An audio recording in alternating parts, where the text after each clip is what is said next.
क्या बात है, क्या बात है. Now, before I start talking about all the different things that I did on my short little journey across Budapest, Hungary, I just wanted to explain why I chose this particular country. It's simple.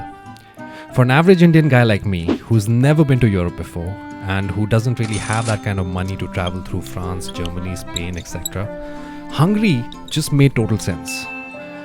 To sum it up, just one little thing: value for money.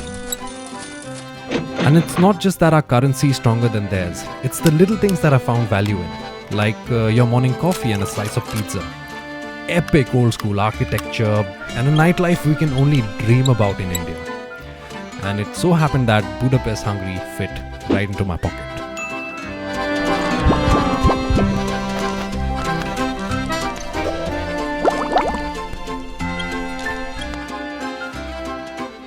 So this is Budapest. On one side you have the hills of Buda, on the other the metropolis of Pest.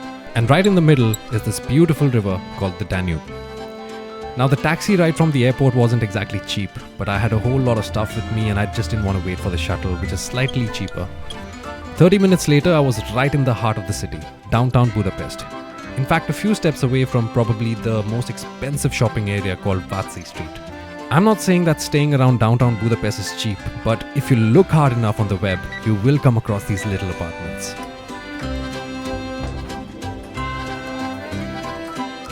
First order of business, rendezvous with a few locals to get a rough idea on how to go about planning the next 2 weeks. Because to be honest, I did not have a plan. Gotta like, hi, I'm Matt, I'm Hungarian from Budapest, 100% local, made in Budapest, and I'm actually a tour guide. Okay. This girl in pink is Salony, who's managing all my logistics and has been to Budapest a bunch of times. She also introduced me to Matt and Malinda, who really helped me chalk my entire 2 weeks in Hungary. Malinda also happens to be a part-time Bollywood music DJ. I love Indian music, any kind of classical music, Punjabi music, Tamil music, and I have some parties in festivals. The biggest festival, Sziget Festival. Sziget Festival, and I just missed it by 2 weeks. It's one of the biggest music festivals in Europe, and if you're deciding on a trip here, I suggest you definitely pair the two. Okay, so finally we got over here. This is the most common, most frequent party street, let's call it like that, of Budapest. But right now we're going to be going into the first ruined bar of Budapest, Simplakat, meaning simple garden. Here we go. Simplakat. This place is like the heartbeat of Budapest, the mecca of all the travelers visiting the city. A ruined pub is what they call it. So basically it used to be a really old house, apparently. We're already inside of the rooms, and as you can see all around, this is how the rooms used to look like back in the days. But it's already all painted, graffitis on the walls, and you can actually sit around in these places. Oh my gosh, look at that chair. Back in the days, in the schools, we used to sit in these kind of chairs. Like Cool. these ones. Typical. Back from the days, the old furniture.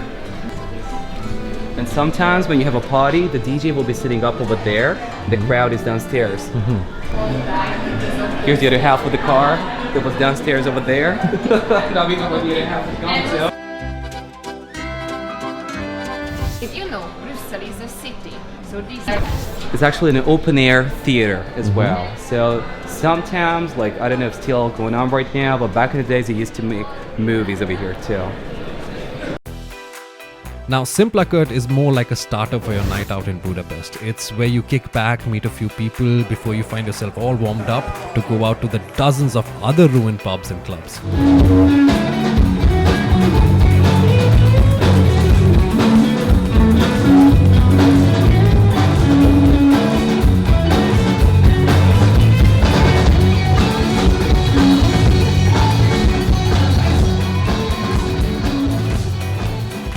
And it's only after midnight that things really start to heat up in Budapest. Anything later and you might find yourself standing in long ass queues. I ended up in 2 such ruined clubs, Fogash and Instant. You get a very underground sort of a vibe from these places, which are just basically dilapidated buildings with dark and dingy corridors leading to different rooms, and playing different music. But more often than not, I found myself sitting at the 360 rooftop bar, from where you get a stunning view of the streets below. Altogether, the best part about going out in Budapest is not the plethora of ruined bars and clubs to choose from, but the reasonable pricing at almost every place. 2 glasses of beer, 2 glasses of wine, and 1,400 foreign. So yeah, at this rate, no wonder everybody is partying in Budapest. I mean, I would too.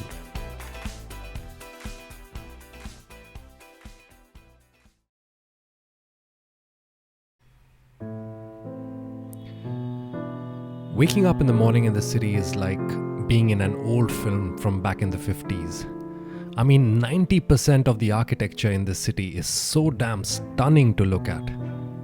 The first few days, I spent most of my time visiting some of the well-known attractions the city had to offer, like the St. Stephen's Basilica.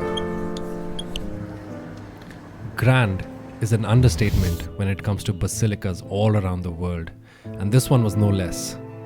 All you can hear are these quiet little whispers echoing throughout the structure.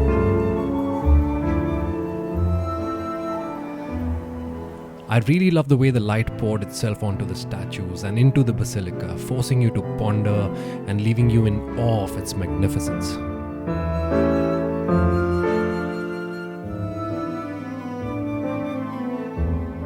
But the real magic starts when you climb to the top of the dome through a winding staircase onto a small little ledge from where you get a bird's eye view of this beautiful city.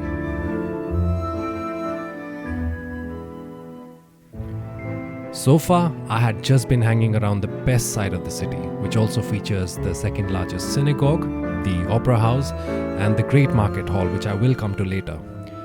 But as soon as you leave the narrow streets of Pest and cross through the iconic chain bridge towards the Buda side of the city, everything starts to look a bit different.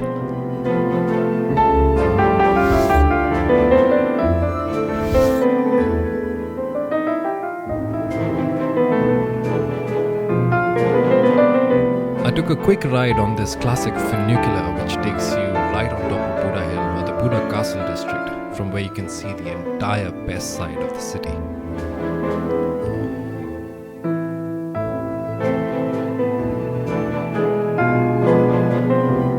There is a stark difference between both the sides, as I found the Buda side to be almost fairy tale-like. I mean, just look at this piece of architecture. It's called the Fisherman's Bastion, and it almost felt like I was in a Cinderella story of some sort, and felt even more dreamy with the notes of the violin guy which just kept ringing in my head.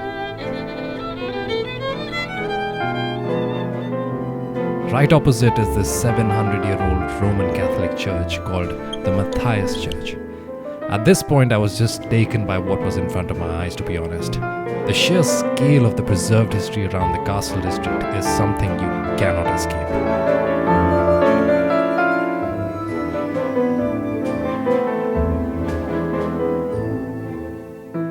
Budapest is a city where you pretty much walk everywhere because everything is like 15 minutes walk away from each other. But on some days, trams, buses, subways can come in really handy.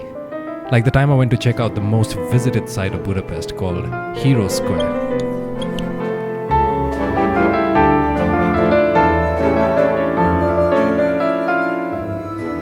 Right next to the square is this beautiful park with a nice stream and a castle, a small little hillside, just along which I found this hidden open-air bar called Kertem.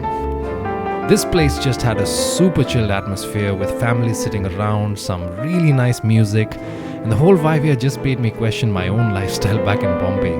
Question being, am I even living back there? Or just bloody surviving?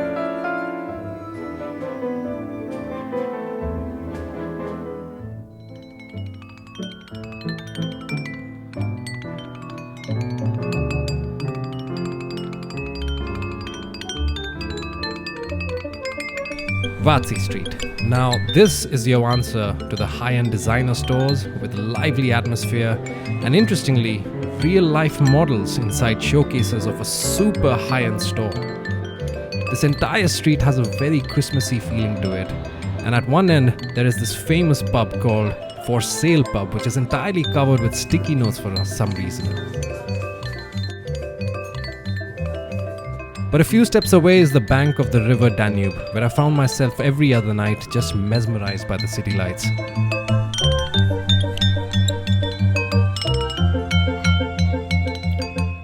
Bath culture is something that is a huge part of Budapest, and there are dozens of places you can go for a hot dip. I ended up at Ruda's Bath, which is open all night during weekends. A quick shower and you end up in this huge medieval dome-shaped structure where you have multiple baths at different temperatures to choose from. But what was more interesting for me was the sauna. I mean, 50 to 55 degrees is great, but 72 degrees? That's madness. But the ultimate high is the rooftop bath, which has a stunning view of the entire city. So far, I had just been touristing around Budapest, checking out the main sights and streets, eating, drinking, walking, and having seen all of it, it was now time to start exploring the lives of the people in this beautiful city.